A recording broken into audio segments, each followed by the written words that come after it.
My name is David Rowland, and I'm excited to be moderating a virtual conversation with director Boaz Goldberg from the movie Tomorrow's Gone, which is premiering at this year's festival. Thank you all for joining us. So Boaz, I'd like to start at the beginning.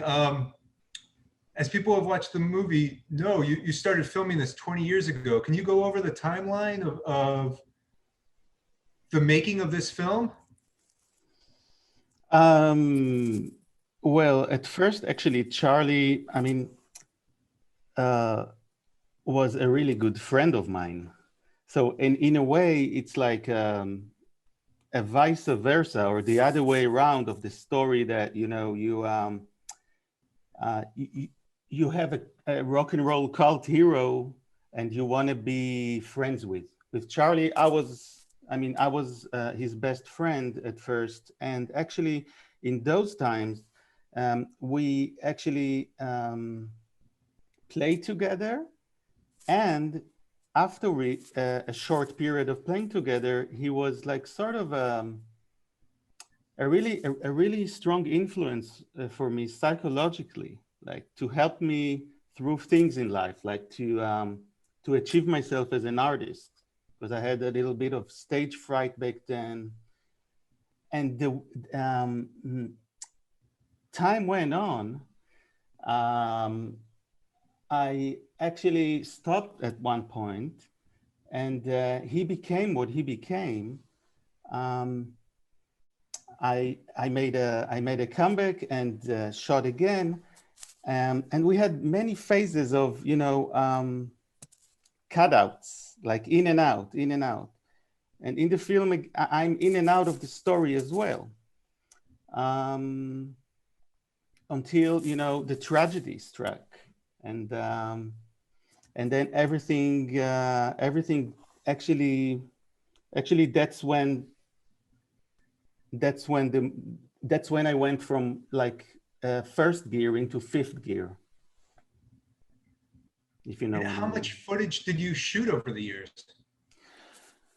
Well, usually in film schools, they teach you that you have to shoot like about 1 hour per 1 minute. But actually, in art, you can do it every way. I mean, you don't have to. Each film has its own, unique vibe and unique like breath. So in the early always, I shot about, I think, 6 hours or so, and then I had like another 6 hours or so over the years. Yeah, something like that. But I think that the fact that we were already good friends, so Charlie sat down for our interview, which is the main like spine of the movie. He sat down and it was like a very, very intimate talk, close talk, So actually, this thing became the boulevard of the film. Actually, without that interview, it would be very different. And how famous was he in Israel? I saw, in the movie you see him on TV shows. Was he sort of a celebrity, or was he kind of like a cult figure? I think definitely, more like the cult figure. The mainstream, although you got like hipsters nowadays in the mainstream and stuff, but he was something else. He wasn't an hipster. He was sort of an alien in many ways. So the mainstream wasn't really, and he wasn't really, he didn't really want to be there. He took this thing as a sort of like I show in the film, sort of as, spiritual exercise to live better, And as a music journalist yourself, I don't know how familiar you are with American music. Is there sort of a figure in America you could compare Charlie to a little bit? Well, the first name you comes to your head is Elvis Presley, actually. But in reality, I mean, Elvis was like a major shadow on his life, you know, for so many years. I mean, from 15 till his death, something like that. You know, he always would think, what would Elvis do, or what would Elvis say, or and he had many strange observations about Elvis. But actually, in real life, his persona was more like, you know, a juvenile delinquent, something like, um, um, like Gene Vincent in the beginning, something like that, you know, a really mean rockabilly, um, very free, very wild. It was quite amazing that, you know, I think that his best era was the USA years. You know, it was a year before he died, something like that. And he lived for 9 months in the, what I call the long tour, like, you know, the lost tour. He lived for 9 months in North Carolina. And, you know, you think that someone from Israel wouldn't be so authentic rock and roll, American rock and roll, but actually, you know, it was like, instead of doing what most Israelis do when they come to the USA, is to sell ice to the Eskimos, you know, he sold gold, you know, to the Americans, I think, and it's quite amazing. And it happened from, you know, from different reasons. Also, the fact that he came from, you know, the rural north of Israel. He came from a Moroccan immigrants family. So he had something of that, I think. Um, I'm, I, I'm trying to find the word, but sort of that, you know, outsider look on society, like you have in the blues, the American blues. And you're talking about his American time, and I was shocked. You know, I'm watching this for the Miami Jewish Film Festival. I was shocked. You know, midway through the movie, you see he's playing a show at Gramps, a bar here in Miami. Yeah. And I looked it up because I was curious. Oh, when was this? And I saw the first thing that came up on Google was a Facebook post from a photographer of a newspaper I wrote. He shot the show at Gramps here in Miami, and he wrote, is June 26, 2015. Jim Hall said, this was his first time in Miami and was easily one of the best live shows I've ever seen or heard. Everyone there was lucky to get to see him perform. How did his time in America, I assume you talked to him after that lost tour. How did his time in America, did it affect him at all? Did it influence him at all? I wasn't in, we didn't talk in all these Berlin years and times in America. And only after, you know, what happened, you know, after he died, I watched so many footage of those times in America. And then I just understood that the America years of Charlie Megira was his best era, because he had to, like, you know, go all this journey of many, many phases that he had, you know, doing all this trash punk, dark wave, all these things, into, in the America years, he went back to his roots again, into his very early years as Charlie Megira, doing it, you know, like back to rockabilly and back to minimalism.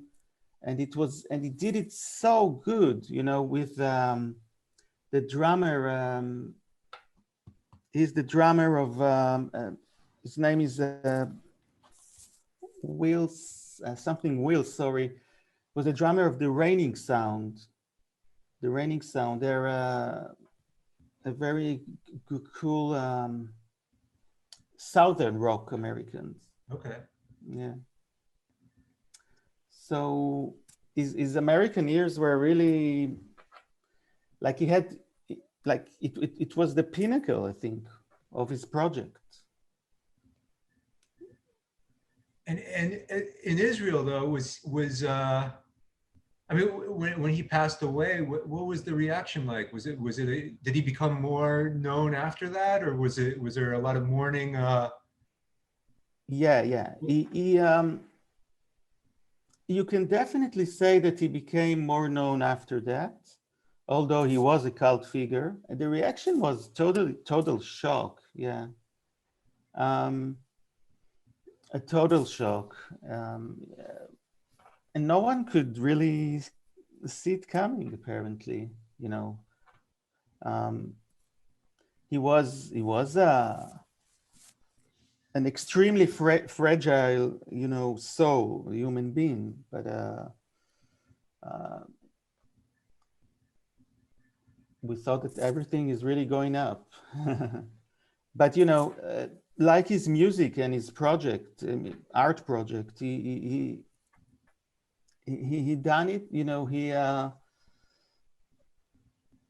has such a unique story, you know, till the end. So you can't be really surprised that it's happened. And working on this, editing this movie after his passing, was that very difficult for you as a friend of his? No, actually, but it was like it was a big fulfillment for me, like as an artist, you know, doing my debut with this stuff. After, you know, it's the same person that really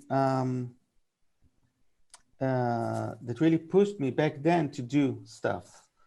But it was also, you know, like a heritage that I have to put out. I mean, like sort of, you know, Megira in Hebrew. One of the meanings of Megira in Hebrew is drawer, a drawer. Huh. Yeah. So it's like, you know, Charlie Megira was also like some kind of a joke, a tongue in cheek. One of the that like he writes for the drawer.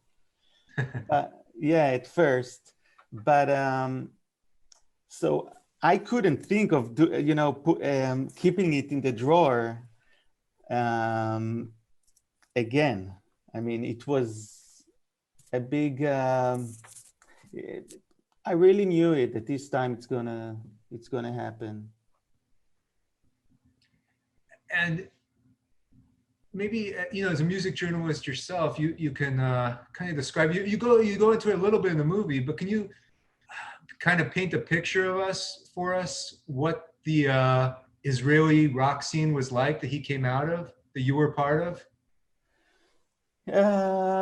Yeah, actually the 90s had a big explosion of bands. You know, after in the 80s, it was more, you can say that it was more like things like some of them were international, minimal compact, or in the 80s, it was more like club oriented, you know, and high energy electro stuff. But in the 90s, it was like rock is back again. And we actually did had a very, very small grunge scene and very, very small mod scene and a very small Britpop scene and all those kinds of things and noise and stuff, noise rock. But Charlie Megira was really, really like an alien, even to that. Yeah, yeah. Because, you know, I mean, he was really influenced by the Smiths and Morrison and Johnny Marr. But still, you know, the fact that he was so out of time in his looks and in his mind, it made him, sort of an alien, even back then in the 90s. So his first band, the Schneck, was a very small band. It was like a tiny, tiny band. And, you know, a very, very amazing tiny band because, you know, their first show was like a bar fight. Their first show because like soldiers on vacation or something. shout, like, made laugh of them or something. So not Charlie, and Nathan, the lead singer, was like went on to fight them. Yeah, Wow. and yeah, and Charlie had, like I show in the, like I say in the movie, he had like someone put a beer into his head. Yeah, that was the first show. But then the Charlie Megira, after like 5 or 6 years, came to this figure of Charlie Megira, and at first he was very more on the shy side, you know, the gentle shy side. It was only then that it was Michal came, Michal Kahan, and there was like Charlie Megira became sort of a Sid and Nancy version, you know, afterwards. And then he built this persona, you know, that was really in and out of Gabi too.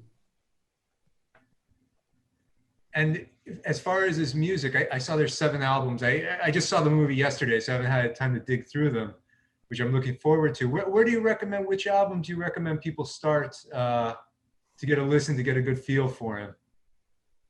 Um, I I think that the first album, the first one is those kind of albums that make your body warm. You know, it happens that the temperature. It happened to me like when I was 14 and I listened for the first time to the Madcap Laughs by Sid Barrett. You know, stuff like that. So and then try Rock and Roll Fragments, which is also it's very rockabilly, but it's more fragmental. And I think the film actually is a homage to Charlie Megira, also in his perception of how to saw things, you know, because it's a bit fragmental, a little bit. I mean, you don't see the usual talking heads that are saying he was like that, he was like that. I built it I try to build it with the Charlie Megira idea that every art form has its own breath, like own special breath, you know, without not to be convention, not to put things into conventions, you know. It's funny to say that from the Charlie, because Charlie, in a way, he wanted to put things into conventions, you know, but it deliberately, like to be this Elvis 50s figure, you know. But yeah, he had very like new age spiritualistic ideas about being sort of he called it a controlled clown. Yeah, that people would think that you don't have a plan, but actually you have a plan to escape. Sort of. Yeah, and like you were saying, there's no talking heads in the documentary. There's it's you and him pretty much only talking. I think his brother is off camera and he says something. Were there kind of movies that influenced you? Were there kind of documentaries that kind of influenced this? Yeah, it's a good question because actually, I didn't really have a role model film. No, I just knew that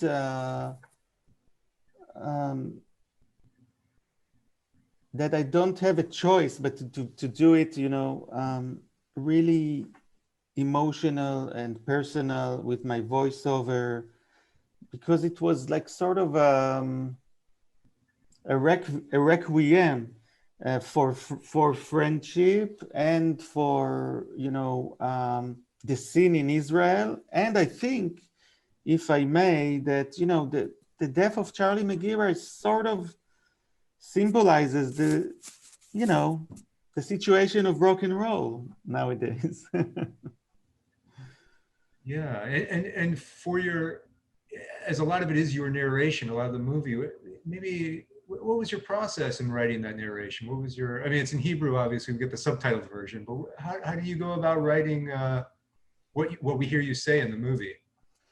So yeah, it was a process and it was a challenge. And the thing is that I worked many years in television, and you know, in television, 99% of the time, you know, you work on small pieces like 3 minutes, 5 minutes, 10 minutes tops. So you first write the text, and then you adjust visuals to the text, you know, and then it works out like faster too. Um, when I started to editing Tomorrow's Gone, the first few days, that's what I did. And then I realized that I'm like a slave to the word, and the movie will never be, we wouldn't have a drive this way.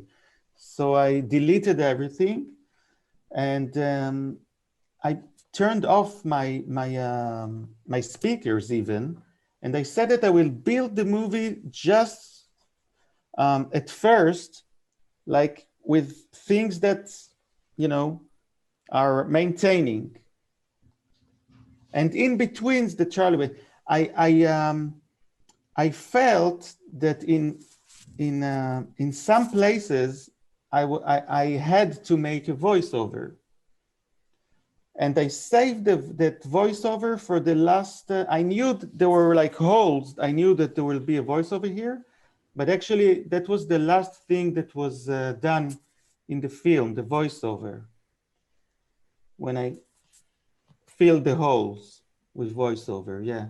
So instead of doing the first thing, like in television, I did it the last thing.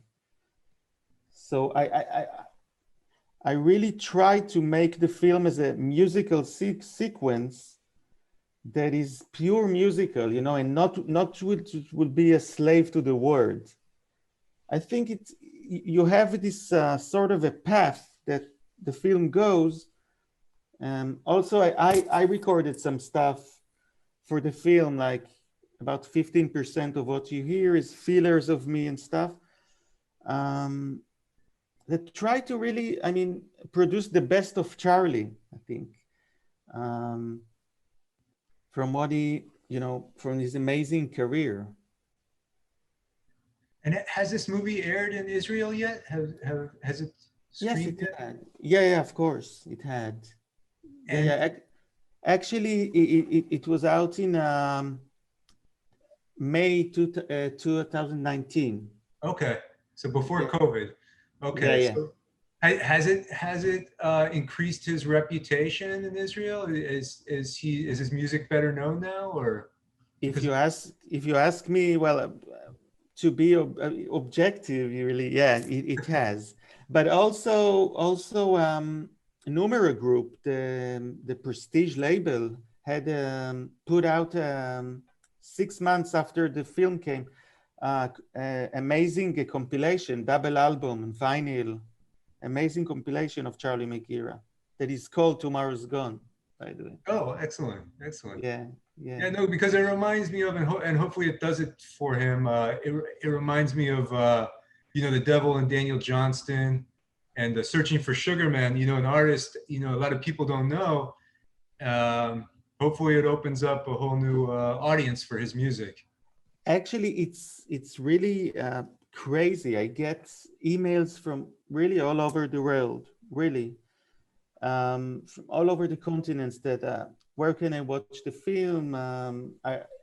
They say that they heard Charlie McGeera and became obsessed an obsession, really.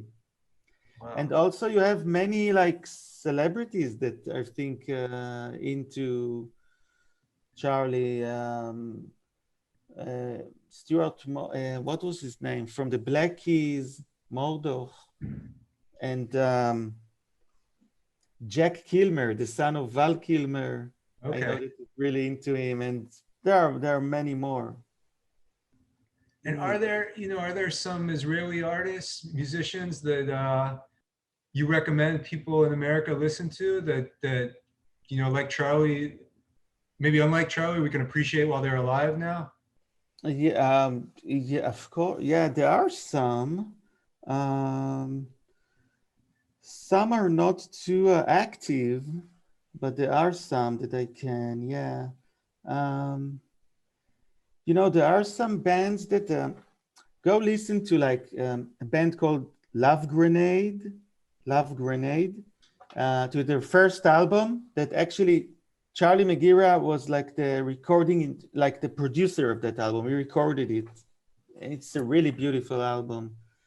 It's like sort of everything, but you hear this, yeah, like you hear in Phil Spector, the early the wall of sound. So you hear that lo-fi, bizarre wall of sound of Charlie Megira. Excellent. Well, Buzz, is there anything else you would like to share with the viewers about yourself or the movie?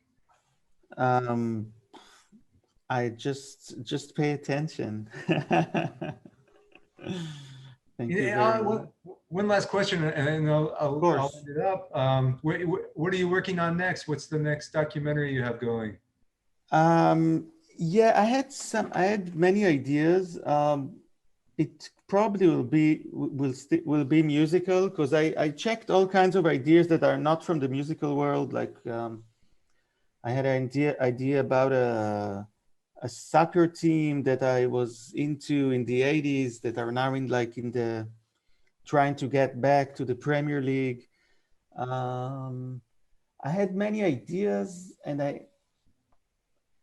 uh, but I still didn't find the right one. I feel that it's really close, and it will be a crazy musical documentary. Excellent. Well, congratulations again on this movie.